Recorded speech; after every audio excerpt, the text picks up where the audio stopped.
14 आणि 15 जानेवारीला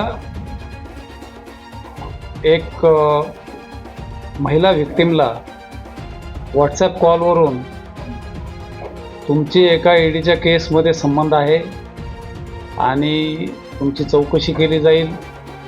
त्यांना व्हॉट्सॲपवर ED, CBI, income tax, supreme court असे वेगवेगळे लेटर्स पाठवून त्यांच्या मनामध्ये भीती घालून त्यांची जी प्रॉपर्टी आहे ती देखील सर्व सीज केली जाईल, सील केली जाईल, जप्त केली जाईल, अशा प्रकारची भीती घालून त्यांना डिजिटली अरेस्ट केलं आहे असं गुन्हेगारांनी, सायबर क्रिमिनल्सनी सांगितलं. आणि त्यांच्याकडून त्यांच्या सगळ्या बँकांची फायनान्शियल त्यांचं जे काही नेटवर्क आहे त्याची माहिती घेऊन त्यांना दिलेल्या अकाउंट्सवर पैसे ट्रान्सफर करायला लावले. आणि अशा प्रकारे सुमारे 1 महिना त्यांच्याकडून 1,81,00,000च्या वर रक्कम त्यांनी ट्रान्सफर करून घेतली. आणि मग त्यानंतर 1 महिन्यानंतर व्हिक्टीम ज्या आहेत त्या पोलिसांकडे, नवी मुंबई पोलिसांकडे अप्रोच झाल्या. आपण ताबडतोब सायबर पोलीस स्टेशनला त्याचा गुन्हा नोंद केला.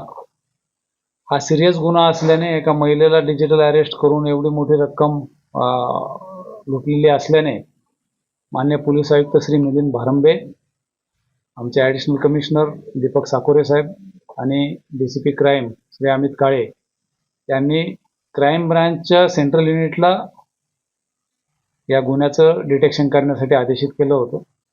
क्राईम ब्रांचचे सिनियर PI सुनील शिंदे आणि त्यांचे सहकारी श्रीनिवास तुंगनवार, पोखरे, भोसले आणि स्टाफ यांनी गेली काही महिने त्यामधलं टेक्निकल ॲनालिसिस करून आरोपी सुरुवातीला निष्पन्न केले आणि त्यापैकी 3 आरोपींना अटक करण्यामध्ये सेंट्रल युनिटला यश आलेलं आहे. या अटक आरोपींकडून आत्तापर्यंत 11 लाखाच्या वर रक्कम जी हस्तगत बँके अकाउंटमध्ये जी मिळून आली ती हस्तगत झाली, ती व्हिक्टीमला परतही केलेली आहे.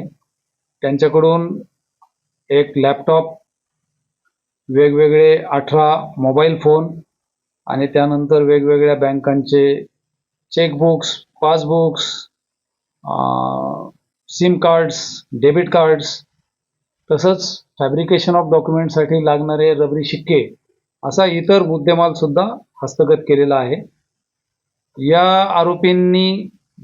आरोपींवर यापूर्वी वेगवेगळ्या पोलीस स्टेशनला गुन्हे दाखल आहेत. त्यांच्याकडून या गुन्ह्याव्यतिरिक्त ठाणे सायबर पोलीस स्टेशनचा एक गुन्हा डिटेक्ट झालेला आहे. आणि यांनी ज्या अकाउंट्सचा वापर केला त्या अकाउंट्सवर 73 NCCRP पोर्टलवर रजिस्टर केलेल्या कंप्लेंट्सचे पैसे डायव्हर्ट झाल्याचं निदर्शनास आलेलं आहे. आरोपींची मोडस ऑपरेंडी थोडक्यात अशी आहे, हे कुठंतरी दुकान गाळा भाड्याने घेतात, त्या ठिकाणी एक कंपनी स्थापन करण्यासाठी बोगस डॉक्युमेंट्स बनवतात, त्या डॉक्युमेंट्सच्या आधारे किंवा ऑफिशियली अप्लाय करतात. काही आजकाल रजिस्ट्रेशन्स जे आहेत ते ऑनलाईन रजिस्ट्रेशन होतं कंपनीचं, रेस्ट ऑफ कंपनीजकडे करत नाहीत. आणि मग त्या सगळ्या याच्या आधारे तिथं एक बोर्ड लावून टाकतात त्या कंपनीचा गाळ्याला आणि अकाउंट ओपनिंगसाठी बँकेला अप्रोच करतात. बँकेमध्ये ही कंपनी असल्याने LLP कंपनी स्थापन करतात, कंपनी असल्याने करंट अकाउंट ओपन करतात, त्याची इंटरनेट फॅसिलिटी घेतात, इंटरनेट बँकिंगचं लिमिट एक्सटेंड करून घेतात आणि ते सगळे बँकिंगचे क्रेडेन्शियल्स, त्याचं डेबिट कार्ड, त्याच्यासाठी लागणारे SIM card, mobile SIM card, हे सगळं दुबई आणि अथवा इतर देशामध्ये पाठवून दिलं जातं, जिथून असे कॉल सेंटर्सच बनलेले आहेत. आपल्याकडेही काही ठिकाणी अशा प्रकारचे कॉल सेंटर्स आढळून आलेले आहेत आणि ते त्यांच्यावर गुन्हे दाखल झालेले आहेत. आणि मग ते असं व्हिक्टीमला शोधतात आणि अशा प्रकारची भीती घालून त्यांना पैसे ट्रान्सफर करायला भाग पाडतात. या आरोपींनी जे बँक अकाउंट्स आत्तापर्यंत या गुन्ह्यामध्ये वापरलेले आहेत ते फक्त महाराष्ट्रातच नाही तर पश्चिम बंगाल, झारखंड, मिझोरम, जम्मू काश्मीर या ठिकाणी देखील अशा प्रकारच्या बनावट कंपन्या स्थापन करून बँक अकाउंट्स उघडून त्या अकाउंट्सला देखील पैसे ट्रान्सफर झालेले आहेत. यामध्ये या आरोपींविरुद्ध वेगवेगळ्या पोलीस स्टेशनला जुने गुन्हे अशाच प्रकारचे असल्याने